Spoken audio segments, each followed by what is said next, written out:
I'm here with Johann, which has graced us with his presence all the way from Thailand. So tell us, what brings you to Fort Lauderdale today?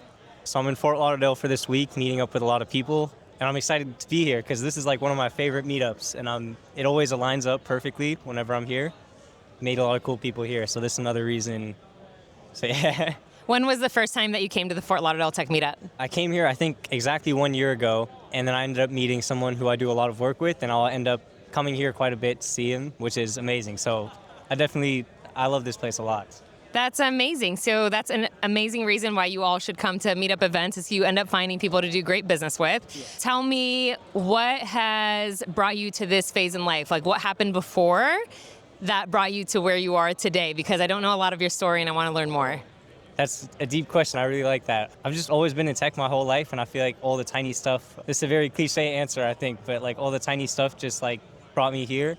I worked at like a big tech company, and that just showed me how much I don't like the slow pace of stuff. I worked at the smaller startups where we had to be really scrappy, and I just got addicted to that. Yeah, that's sort of the thing that I really focus on now, is working on the early stage startups and like those early founders, because that stage is amazing. I couldn't agree more. I love the energy of entrepreneurship, and I tried going to corporate and just completely lost myself and had to find myself back into the innovation and startup community. And how was it for you building your first startup and having success in it? Oh, it was very fun. I think I realized how addicting it is, even the ups and downs. Like sometimes it was extremely stressful, and I was like, wow, I could be relaxing right now, eating free lunch, because engineers in San Francisco are spoiled. When I was at Cisco, we had like free lunch, free snacks, everything. But then those crazy highs and crazy stress comes with like the moments that make it so worth it. Yeah.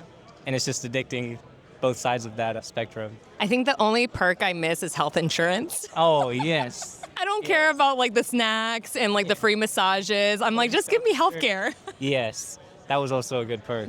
Where were you at before? So prior to starting my company, I was at the Cambridge Innovation Center. They're an innovation space for co-working space for innovation-based companies. And I also worked at the Coca-Cola company prior to that. I worked at Endeavor, which is an organization that supports entrepreneurs. So I had a good time, and eventually it pushed me into entrepreneurship. And I never thought that I would take this jump until it was the only option. And I think the highs and lows that you're talking about is really what I love so much about it. So I kind of have always seen myself as an adrenaline junkie and loved driving fast and love roller coasters, and that's exactly what entrepreneurship is. So yeah, what advice do you have for founders that are a founder at heart but haven't really taken that first step to really commit to building something? Oh, I think I still definitely have a lot to learn, but just jump out there and fail, because you have to like suck at something. You have to be bad. You have to go through like the tough phase to earn the success. So I think just like be willing to go out there and jump in the deep end. All the cliche stuff you hear, most of the time they're pretty accurate. So just trust those cliche stuff. Can you think of a situation or a decision that you made that you thought was a really bad decision but ended up being great? Oh, at the top of my head, I feel like that's a very hard thing to think of. Or it can be the other way around. You thought it was going to be a great decision and it seemed wonderful on the outside, but you then came to realize that it was a bad route. Oh, yeah, I think a lot of things that has happened like over and over again is when I start a new product, shiny object syndrome. At the start, I'm very excited about it, but sometimes maybe I skip the research phase and like actually going out and talking to users. So we end up just burning money. And those, at the start, I'm very excited for it. I'm like, okay, this is going to be amazing. But then it goes south and I'm not too happy about it anymore. And we just have to sort of forget about it and move on to the next stuff. Okay, let's do a fire round. Favorite genre of music? Jazz. Ooh, favorite food? Thai food. Most influential person in your life?